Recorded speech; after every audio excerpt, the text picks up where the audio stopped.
You think you're living in freedom.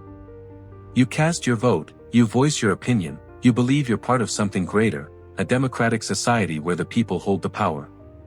But what if I told you that over 2,000 years ago, a philosopher uncovered a disturbing truth about democracy that still applies today? What if the very system you trust is built on a foundation of mass delusion?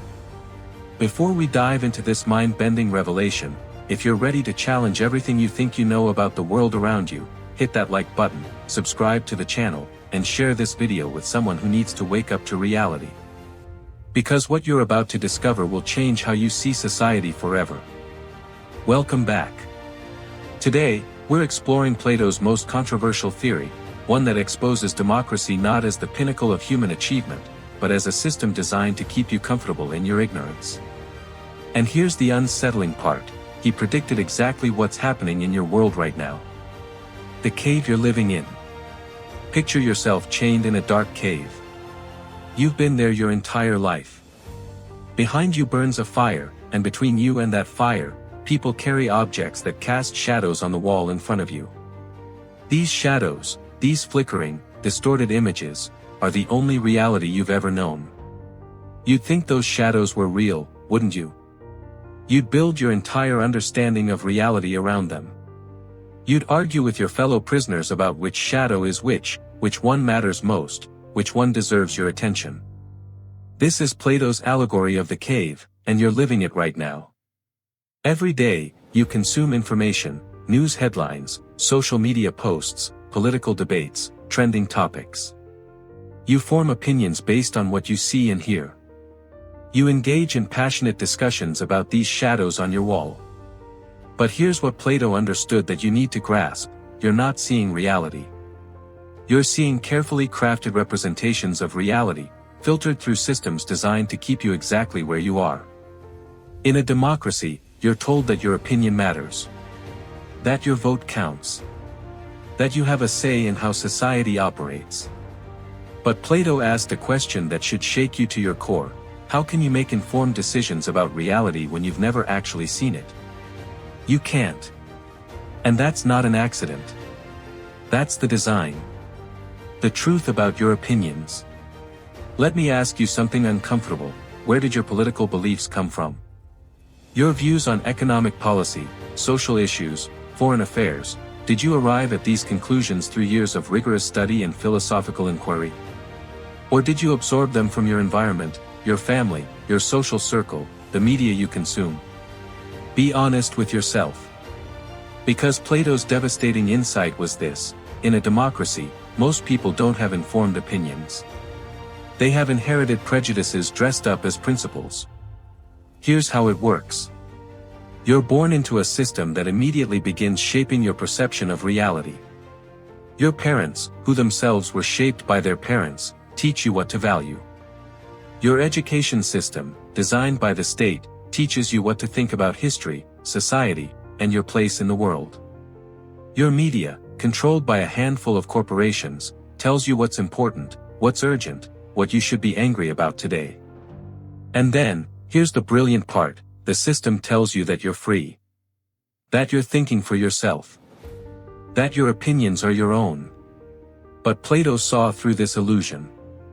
In his Republic, he argued that the majority of people in any society live in a state of ignorance, mistaking opinion for knowledge, confusing belief for truth. And in a democracy, these uninformed masses are given equal power to shape society's direction. Think about that for a moment. The person who has spent years studying economic theory has the same voting power as someone who can't balance their own checkbook. The medical expert has the same voice as someone who gets their health information from unverified internet posts. The philosopher has the same influence as someone who has never questioned a single assumption in their entire life. Is this wisdom? Or is this madness disguised as fairness? The tyranny of the majority. You've been taught that democracy prevents tyranny. That by distributing power among the people, you protect against the abuses of autocratic rule. But Plato discovered something terrifying: democracy doesn't prevent tyranny. It guarantees it. Here's the mechanism. In a democracy, Politicians don't succeed by being wise or virtuous or by pursuing long-term societal good. They succeed by telling people what they want to hear. They succeed by appealing to emotions rather than reason, by making promises they can't keep, by simplifying complex problems into digestible sound bites that fit your attention span. You reward the best performer, not the best leader. You elevate the most charismatic speaker, not the deepest thinker. You choose based on how someone makes you feel, not on their actual capacity to govern wisely. And what does this create? A system where truth becomes whatever the majority believes it to be. Where facts are determined by popular vote rather than by reality. Where the loudest voices drown out the most informed ones. Plato called this the tyranny of the majority, and you're living it right now. When you look around at your society, at the polarization, the tribal thinking, the inability to have nuanced conversations about complex issues, you're seeing exactly what he warned about. The masses, comfortable in their ignorance, vote for policies that feel good rather than policies that are good. They support leaders who validate their existing beliefs rather than leaders who challenge them to grow. They prefer comfortable lies to uncomfortable truths. And anyone who tries to drag them out of the cave, who attempts to show them reality, becomes the enemy. The ship of fools. Plato gave us another powerful metaphor, the ship of fools. Imagine a ship where the sailors have mutinied against the navigator.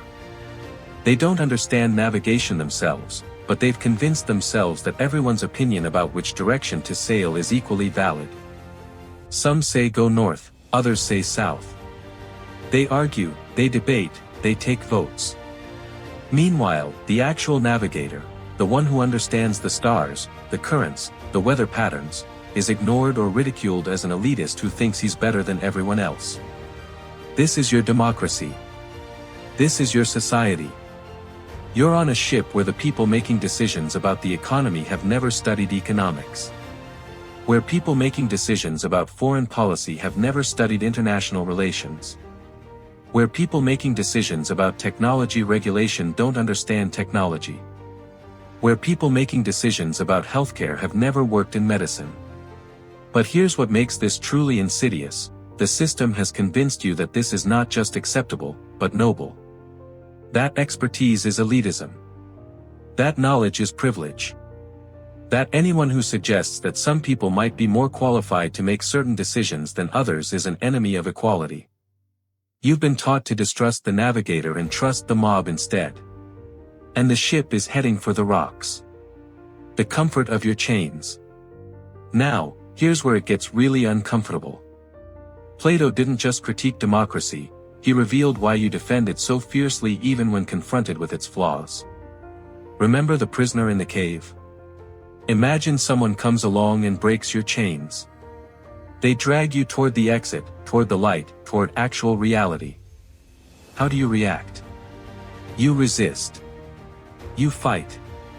You scream to be taken back to your comfortable shadows. Why? Because seeing reality is painful. It requires you to admit that everything you believed was wrong. It demands that you question the foundations of your identity. It forces you to acknowledge your own ignorance. And most people would rather remain comfortable in delusion than face the discomfort of truth. This is why you defend democracy so passionately. Not because you've carefully examined all systems of governance and concluded it's the best one. But because you've been conditioned to equate democracy with freedom, and any critique of it feels like a personal attack on your identity. You've been taught that democracy equals good, and anything else equals evil. You've never been encouraged to examine this assumption. You've never been asked to consider whether rule by the uninformed many might produce worse outcomes than rule by the informed few. And here's the manipulation at its finest: the system has convinced you that even questioning democracy makes you dangerous. That thinking critically about its flaws makes you an enemy of freedom.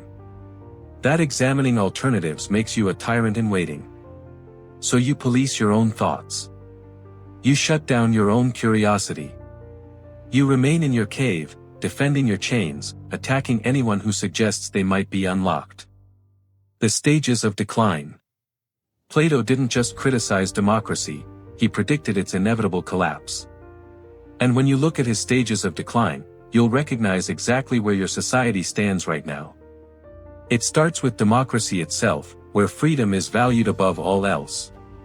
Everyone is equal, everyone has a voice, everyone's opinion matters. Sounds beautiful, doesn't it? But here's what happens. That unlimited freedom leads to unlimited desire. People want more pleasure, more entertainment, more comfort, more validation. The culture becomes obsessed with consumption and instant gratification. Long-term thinking disappears. Discipline becomes oppressive.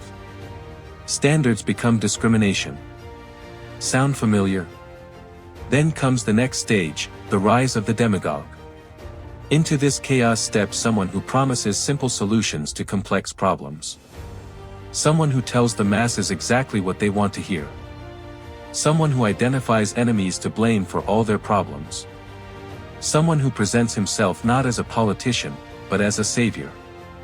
The masses, desperate for someone to restore order and deliver the comfort they've been promised, embrace this figure.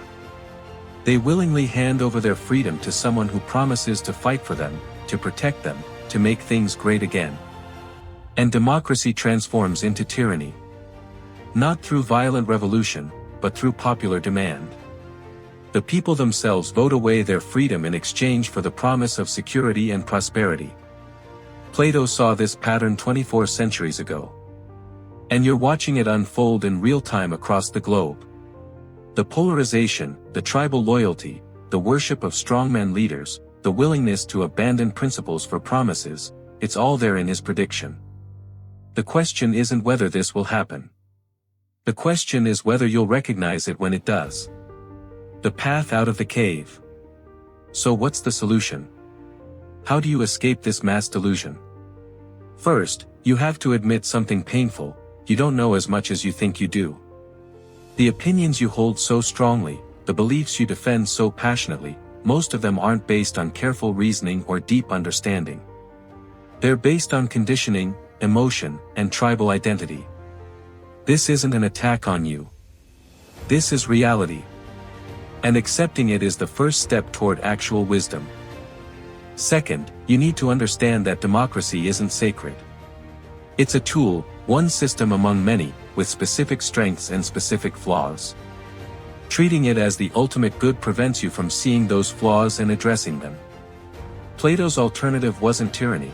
It was a society led by philosopher kings, individuals who had spent their entire lives pursuing wisdom, who understood reality rather than opinion, who made decisions based on truth rather than popularity. Now, you might reject this idea. You might think it's elitist or dangerous.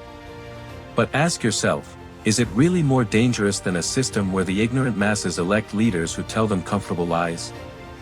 Third, you need to cultivate what Plato called knowledge of the forms, the ability to see beyond the shadows to underlying reality. This means questioning everything you've been taught. It means seeking out primary sources rather than accepting second-hand interpretations. It means studying philosophy, history, economics, psychology, not to collect opinions, but to develop understanding. It means becoming comfortable with complexity and uncertainty. It means accepting that some questions don't have simple answers, and that anyone offering you simple answers is probably selling you something. Fourth, you need to recognize that true freedom isn't the ability to do whatever you want, it's the ability to see reality clearly and act according to wisdom rather than impulse. The prisoner who remains chained in the cave, watching shadows, isn't free just because he doesn't know he's imprisoned. The prisoner who breaks his chains and walks into the sunlight, that's freedom. And finally, you need to accept that most people won't join you. Most people will remain in the cave. Most people will defend their chains. Most people will attack you for suggesting there's a world beyond the shadows. This doesn't make you better than them. It makes you responsible to them. Because once you've seen the truth, you can't unsee it. And you have a choice: retreat back into comfortable delusion, or live according to what you now know to be true. Your choice. So here's where we stand. You've been presented with Plato's hidden truth about democracy, that it's a system built on mass delusion, where the uninformed many make decisions that affect everyone, where opinion is valued over knowledge, where comfort is chosen over truth. You can reject this idea. You can tell yourself that Plato was wrong, that democracy is perfect, that your opinions are informed and your beliefs are justified. You can return to your cave, to your shadows, to your comfortable certainty. Or you can accept the uncomfortable truth. You can admit your ignorance. You can begin the painful process of questioning everything you think you know. You can start climbing out of the cave toward actual reality. The choice is yours. But understand this, choosing to remain ignorant is still a choice. Refusing to question your beliefs is still a decision. Defending your chains is still an action. Plato's warning wasn't just about ancient Athens. It was about human nature. About our tendency to prefer comfortable lies over uncomfortable truths. About our willingness to surrender freedom for security. About our desire to believe we're informed when we're actually just conditioned. This pattern has repeated throughout history. It's repeating right now. And it will continue to repeat until enough people choose wisdom over opinion, truth over comfort, reality over delusion. The question isn't whether Plato was right about democracy. The question is whether you have the courage to find out. If this video opened your eyes to uncomfortable truths, share it with someone who needs to see it. Drop a comment below with your thoughts. I want to know if you think Plato's critique still applies today, or if democracy has evolved beyond his warnings. And remember, the cave is comfortable. The shadows are familiar. But truth, real truth, exists outside. The question is whether you're brave enough to seek it. Until next time, keep questioning everything.